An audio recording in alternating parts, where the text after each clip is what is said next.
to our new RASTA TV episode, Not a Trash Talk, presented by Autohaus Anders.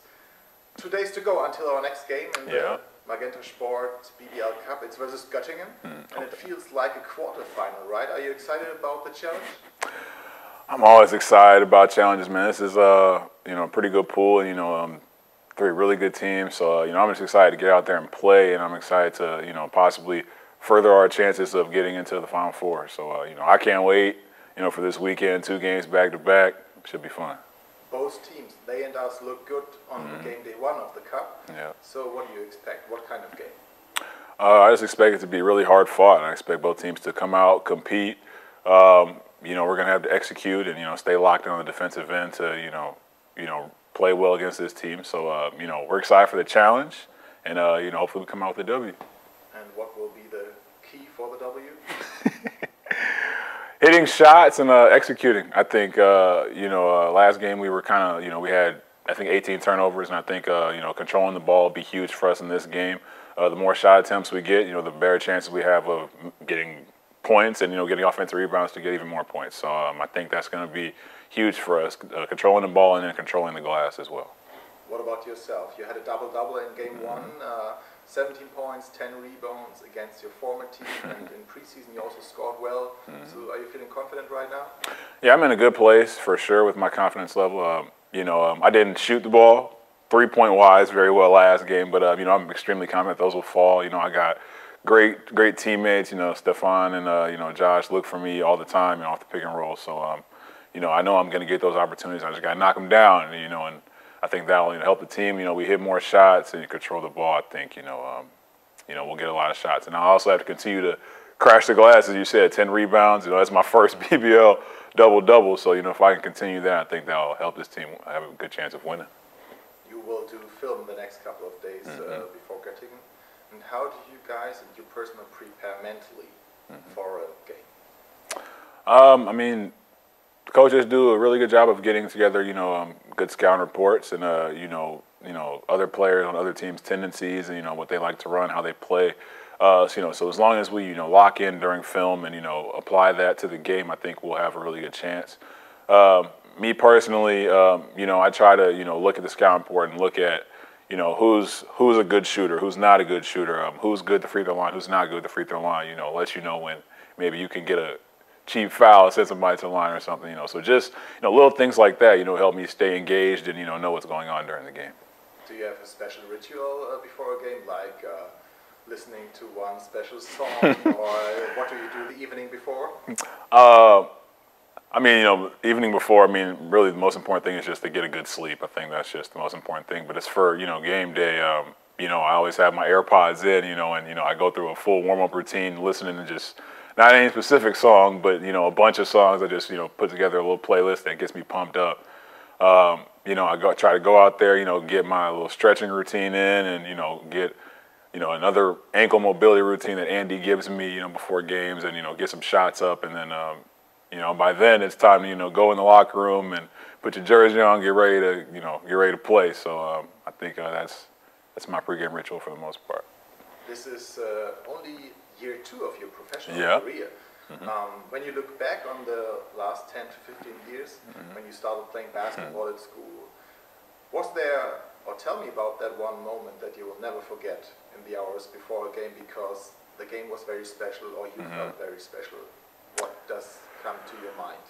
Oh man, my most special basketball moment for sure would be, my senior year of high school, state championship game.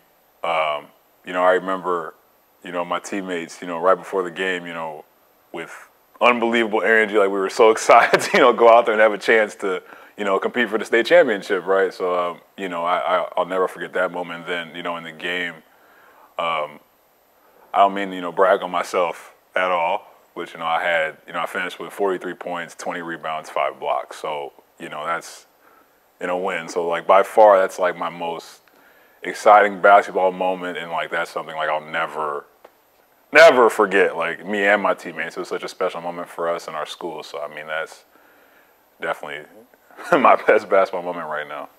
And our fans need to know that you are out from St. Louis, Missouri.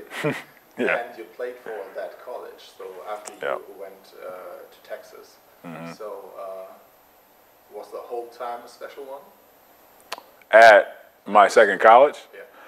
Yeah, no, that was definitely special. You know, coming from Texas, you know, going back home to play in front of friends and family, that was really special for me. And then you know, to be able to have a good senior year and push the team to get into the NCAA tournament was, definitely a special moment for sure. In Mizzou history, and I get to watch the young guys that are still there. That my team kind of helped pave the way for. So it's really special to be a part of the rebuilding of Mizzou. So these days it was easy to get support from family and friends, even in the gym.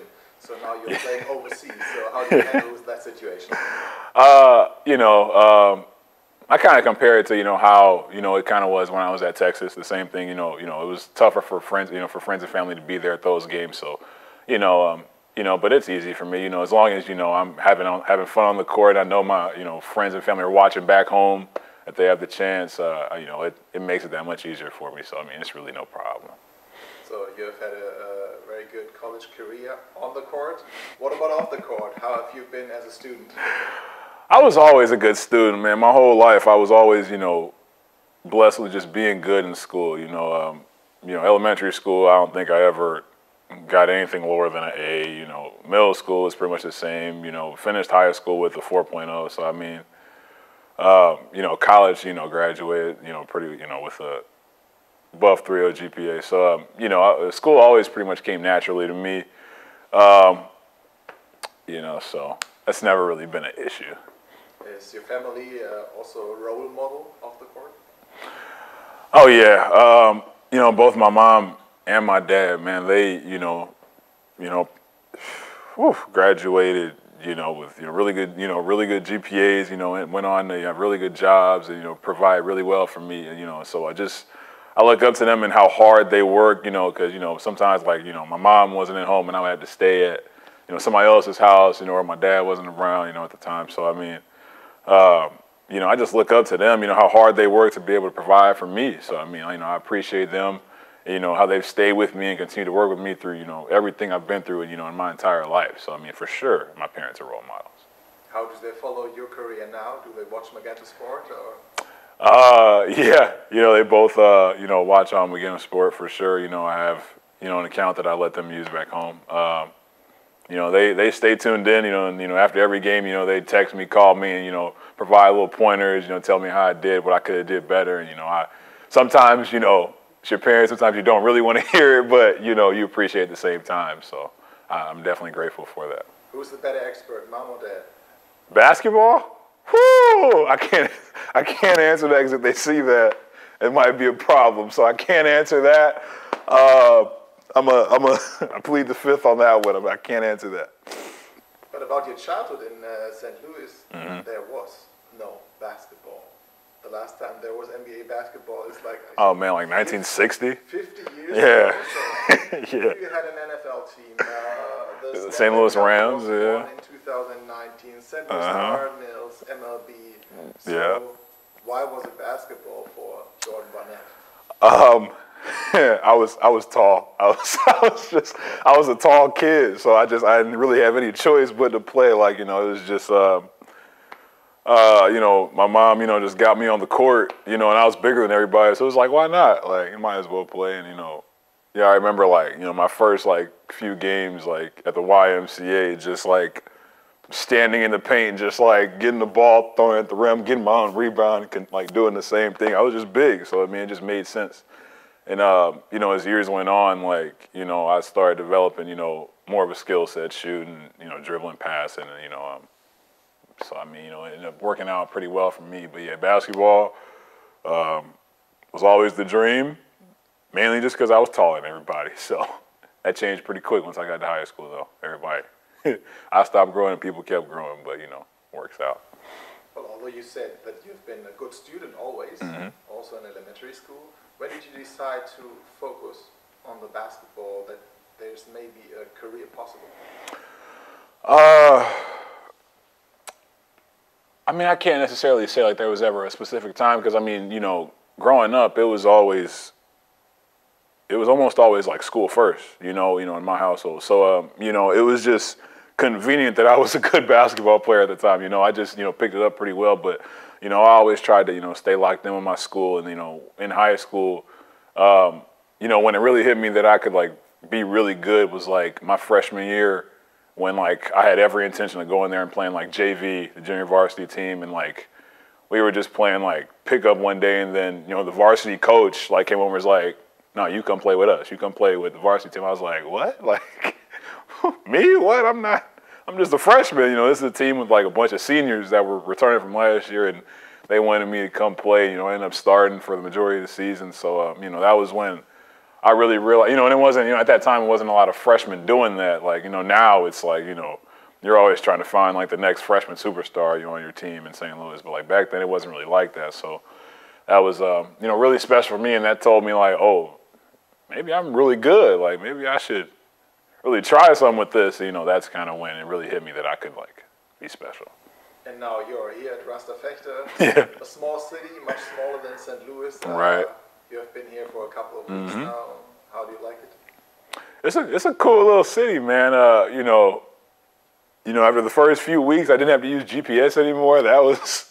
that was nice. It's a lot of good places to eat. You guys had, Stop and Market that I got to experience. Not the full Stop and Market, but, a little piece of it. And I can only imagine how that gets when, COVID's not an issue. But, it's a cool little city, not too far from, Hamburg, and other cities. So, I mean, it's a cool little place. So what are your wishes for this season? Last question. I mean, I just want the team to do well, and I myself, I want to play well. I want to win some games. Last year, we didn't.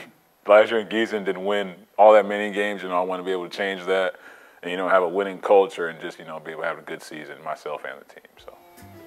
Jordan, thank you very much. No problem. Of course, anytime.